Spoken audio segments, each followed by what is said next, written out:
दोस्तों, बांग्लादेश का जो अभी हालात है, ये आप सब जानते हैं और ये हालत क्यों हुई ये भी आप जानते हैं।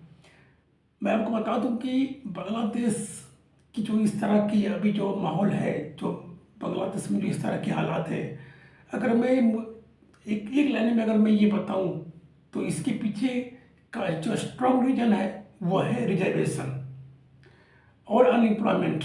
दो जो है ये स्ट्रॉन्ग रीजन है। और ये स्टॉक रीजन मैं इसलिए कह रहा हूँ क्योंकि वहाँ की जो सरकार थी, जो शेख हसीना थी, वो गवर्नमेंट सेक्टर में यानी कि सरकारी नौकरियों में 33% जो आरक्षण का जो प्रावधान था वो उन लोगों के लिए था जो बांग्लादेश की आज़ादी में के लिए अपना योगदान दिए थे। यानी कि मैं अगर मैं कहूँ तो फ्रीडम फाइटर थे।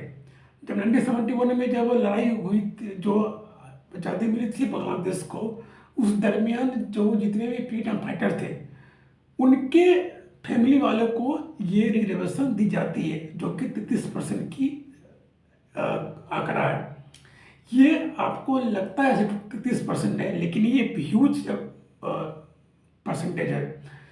और यही इसी बात को लेके जो वहाँ की जो पॉलिटिकल स्टूडेंट विंग थी वो खफा थी और ये बार बार वहाँ की जो सरकार थी शेख हसीना उससे गुजारिश कर रही थी कि ये जो परसेंटेज जो है उसको कम किया जाए, या फिर जो फ्रीडम फाइटर थे उनको अपने दिया आरक्षण सही है, लेकिन उनके ग्रैंड पेरेंट को, फिर उनके पेरेंट्स को, उनके ग्रैंड चाइल्ड को, फिर उसके बच्चे को, उसके बच्चे को, ये कहाँ तक अच्छा है, ये सही नहीं है, इसलिए इसको ख़त्म किया जाए।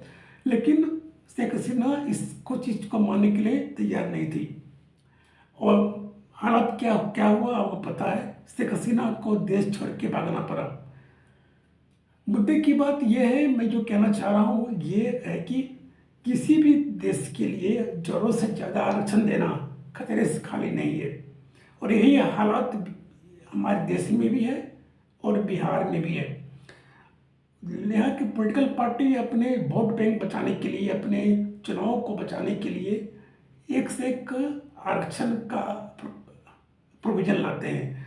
अगर मैं बिहार की बात करूँ तो बिहार में अभी कुछ ही दिन पहले नीतीश कुमार ने 65% आरक्षण डिक्लेयर कर दिया SC ST OBC के लिए।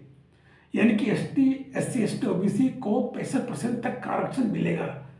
ये नीतीश कुमार जैसे ही अनाउंस किए, एक पटना हाईकोर्ट में एक जनहित याचिका दायर की गई, जिसमें कि इनके जो डिक्लेरेशन दिया इन्होंने उसके खिलाफ एक याचिका दायर हुई और पटना हाईकोर्ट ने इस पर स्टे लगा दिया और ये मामला भी सुप्रीम कोर्ट में पेंडिंग पड़ी हुई है।